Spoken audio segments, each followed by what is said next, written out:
It is a new week, and I did want to do Tarot Tuesdays. Maybe we should do some Tarot Tuesday for this week. Good morning. My name is Curtis. I've got some cards for you today. Let's see what comes out for the week. I don't know if I'm gonna post this. Oh, hi. So okay, friendship for our first card. So we're gonna bring in some new friends this week. That sounds fun. I would like new friends. Destiny. New destined friends. Okay. Let's see where this ends up, because this is just getting started. So what else? Other energies working with this week? Okay, none of those. Usually have to wait. I wait for the cards to flip face up. So we got friendship, we've got destiny, knowledge. We're on the knowledge. In the know, we love that. Maybe it's someone that we're meeting who has some information that, for like our next walk in life. So maybe we're looking for that next phase or that next thing, and someone this week will be giving us the knowledge or inviting us to enlightening us to something. Study. Okay, so there might be something new. Success. So this looks like having success through working with others and friends, but this is something faded. Okay, so I think this is, for me, if I was reading for myself, this would be a call to pay attention to how you can work with others, and maybe what are the hidden collaborations in life that you haven't considered. And really, if anything is collaborative, it only doesn't happen because, you know, it takes two to tango if you're collaborating on something. So I guess this is finding those people who are going to collaborate. Freedom. Okay, so I guess mentally those friendships that feel like freedom, so where you can freely create, you can freely be yourself but still get stuff done, those are destined friend connections is what it's saying. That's how it'll feel mentally. Destiny, knowledge. I mean, this seems like either something you're going, because destiny is across from study, so it's almost like your freedom is in studying, and you're destined to doing that. Let's clarify destiny's knowledge, please. I didn't come out of the way. Alright. And float him up first things. Okay. So flow. Yeah, so just, I guess, as if you're following that feeling where, like, if the next thing that you do makes you feel more free or more liberated, eventually you will get to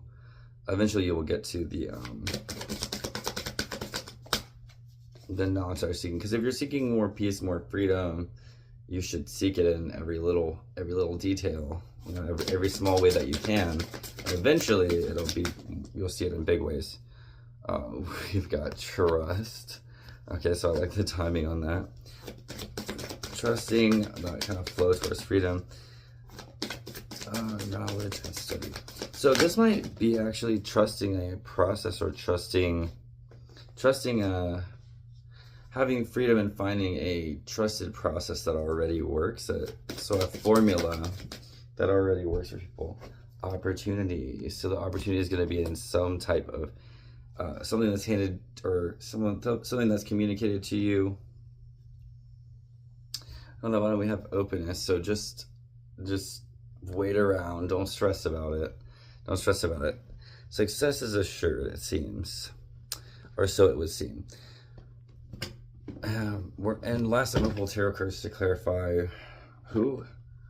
Friends in what areas? It's like a coworker. Is this just all around? Let's see what we got. Okay. So we have the King of Cups. I like that this one's saying just you know, public speaking, someone intelligent, impartial, respected. King of Cups. It seems like I want to say this is a quiet, reserved person who cares a lot, but you know, has some authority. They say emphasis on the word stoic, possibly. So someone. Oh, that's not the knight. That's the King of Swords. Oh. We have the King of Swords. Called him the King of Cups on accident. But a stoic, someone insightful, impartial. So you're just looking for that random nugget. Like someone's just gonna drop a random nugget on you and you're gonna be like, that was a nug. That was a nug. Change your life. So some friend might accidentally drop a nug on you that just changes everything. So, all right. Can we clarify on flow, please? For the week? Okay, thanks. Flow, the illusion of entrapment, a lack of self-confidence that makes you feel helpless. The Eight of Swords. So it looks like we're all up in these swords. It's interesting because this is the spirit to the mind kind of deal. And so from the kind of spiritual space, working through the mind, this would be with flow. So, you know, from a spiritual aspect, this would be saying the energy is blocked if you are thinking too hard about what's the next step. So just get in your flow and get in your energy. So this cycle is kind of someone brings you a little nugget that kind of helps you feel a little bit more free, and you just kind of want to flow with that and trust it. Trust that new information is coming from friends to help you. And then this is the Six of Pentacles. So it's like a card of charity. And I think this is saying trust generous people in your life to be authentic and genuine right now.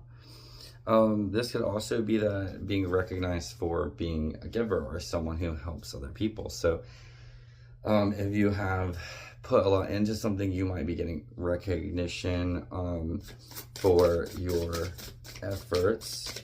Or maybe that it's a call to share with others, where like maybe what's blocking the flow is not wanting to share, or not wanting to, not feeling confident, feeling conflicted, lack of self-confidence, so feeling helpless. So this is saying, you know, giving to others and being helpful makes you feel, you know, helpful instead of helpless. So helping others, that's a cute idea. Helping others helps you to feel less helpless. And then everybody feels like they have the ability to help. You might not be able to. You ever like try to clean up your stuff, but you can't, but you go to someone else's house and you can, just because you're not emotionally attached to their things and how that's going to impact their day. So it's kind of like that, like, or like maybe be charitable to yourself too. When you have to get stuff done, like you're doing it for you, it's gonna make your life better. You're really helping your future self out, so that could be cute. So okay, yeah, because definitely me in the future will be way less fortunate if I don't do my laundry. I'll be walking around naked. We have the Sun, clarifying on opportunity. And it looks like he's got some fire in his scroll. A time of joy and great success. So there's just like a lot of success, brilliant epiphanies that lead to magical opportunities. So that's interesting. At the very end, from Spirit is trying to pull together this magical opportunity, bringing that through opportunity. But it seems like there's something that has to be studied here.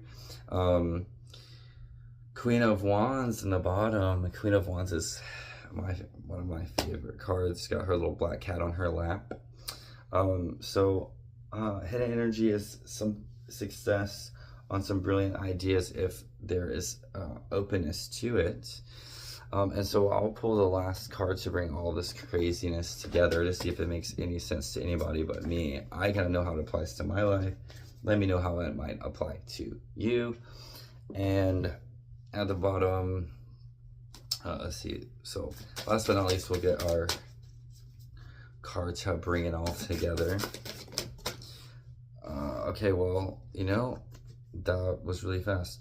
Perfume of Sophia. So let's read about this. I like the White Light Oracle because it's kind of fun. All right, so let's see what we got. Perfume of Sophia. You will be able to sense the best timing and approach to take. To create space for healing and resolution, connect to your body and ground yourself in the here and now with body-friendly practices. You will find your way intuitively and instinctively, even through confusing circumstances. Where one moment you are sure the answer is no, and the next moment you are sure the answer is yes. Give up trying to figure the answer out right now and remain open with positive but relaxed expectations. Let me know if some brilliance comes to you this week. If it was from friends, did someone come tell you something important? A lot of this to me looks like, again, worried about this this kind of conflict between, like, on one side is this kind of depressive energy with the truth, like, you know, almost we're having a hard time believing in the process of becoming. So, you know, this is like kind of a creative generative cycle where we're waiting on that next piece, we're waiting on that next thing, and it hasn't quite arrived yet, even though we know where it might be coming from. However, we're encouraged to, not necessarily look at the bank account, not necessarily consider every tiny thing because we're missing a piece. But with that missing piece, we can just say something is missing. It doesn't mean I have to be preoccupied about it. I can move forward because the more I move forward, the closer I am to finding that piece. It's almost like finding some hidden treasure. And then that hidden treasure that you're looking for, as you keep pursuing it, once you find it, that is when the sun gets to come out. So whatever makes I think what's most important is your opportunity might just end up being when you let go of that little haunting voice in the back of your head that's saying, oh, nah, don't go for that. But actually you should go for it, because the more you give to it, eventually you'll find friends there, you'll find support, and bam, there's your fortune and your sun and your joy that you've been looking for. If you never left the garden, you wouldn't find those people, those friends that help you find those missing pieces. And it might just be people who help you to study and trust the process. So maybe you're wanting to move faster than things can realistically happen, but that doesn't mean you are moving forward. And so someone might have that next piece. And it looks like that underneath everything, it's the openness to receiving that success, and that brings forward the passionate side of you that you've been missing out on. Hope that helps. Till next time, namaste out your business.